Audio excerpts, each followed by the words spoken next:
因此呢，打击普京对外可以起到维持美国霸权、收割欧洲财富的作用，对内可以把特朗普的拥趸们都描绘成叛国者，这是一举两得的好计谋啊！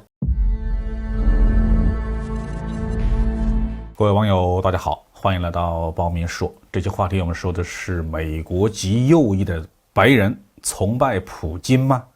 其实啊，他是拜登政府玩的一个阴谋。美国的社会舆论中呢，有一个很奇特的现象，就是认为普京、特朗普和白人极右翼势力啊是同一伙人啊，叫做白人种族主义。这一部分的选民呢，也是特朗普的铁票仓。所以啊，拜登政府对普京的竭力的打压，对俄罗斯的疯狂的制裁，可能还有着我们所不太关注的美国国内的政治因素在里面。最近，美国的索凡集团呢有3名研究人员在岩石战争这个网站上发表了一篇文章，说美国的白人极右翼势力把普京当作自己的偶像，反对西方世界的基本架构。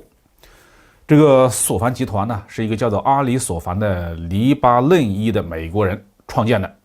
此人下海之前呢，是美国联邦调查局的特工。索凡集团的业务包括情报服务、安全咨询、特种训练、演讲培训等等，实际上啊，是美国情报机构的外围组织。这样的企业显然是美国政府默许和扶持的。索凡集团为什么突然要冲着白人种族主义开炮呢？我们推测啊，这可能与即将来临的美国中期选举有直接关系。美国现任总统拜登之所以能够在2020年上台，主要是美国有一多半的选民呢，实在无法忍受特朗普了。其中的一个原因就是特朗普毫不掩饰自己的白人至上主义，但是还有7000多万的美国选民是坚定的支持特朗普啊，即使他已经下台了，依然有着一呼百应的影响力。特朗普的支持者多数是保守而且传统的白人，他们和拜登的支持者观点是尖锐的对立的。拜登的支持者当中啊，有色人种偏多一些，思想开放、自由的偏多一些。这些人呢，不但反对特朗普，也激烈的反对普京。原因很可笑，因为普京经常在镜头面前表现自己的男人气概，比如说驾驶战斗机啊、打猎啊、冬泳啊等等。拜登的支持者们荒唐地认为这就是种族主义啊，这是歧视妇女的表现。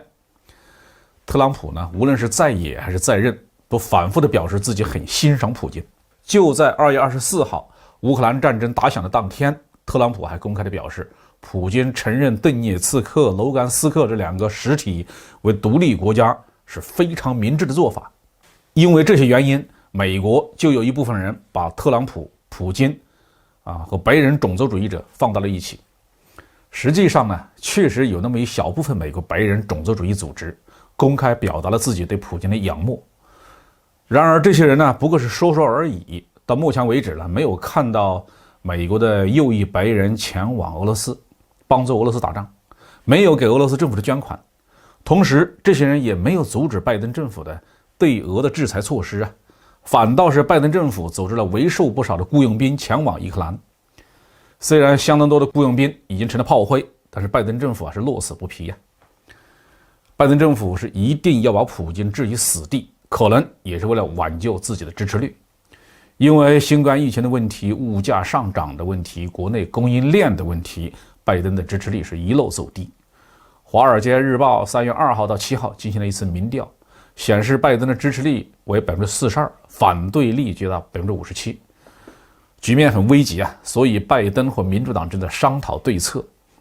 根据华盛顿邮报12号的报道，拜登打算把通货膨胀严重的罪责推给俄罗斯，推给普京。拜登呢，甚至发明了一个词汇，叫做普京涨价。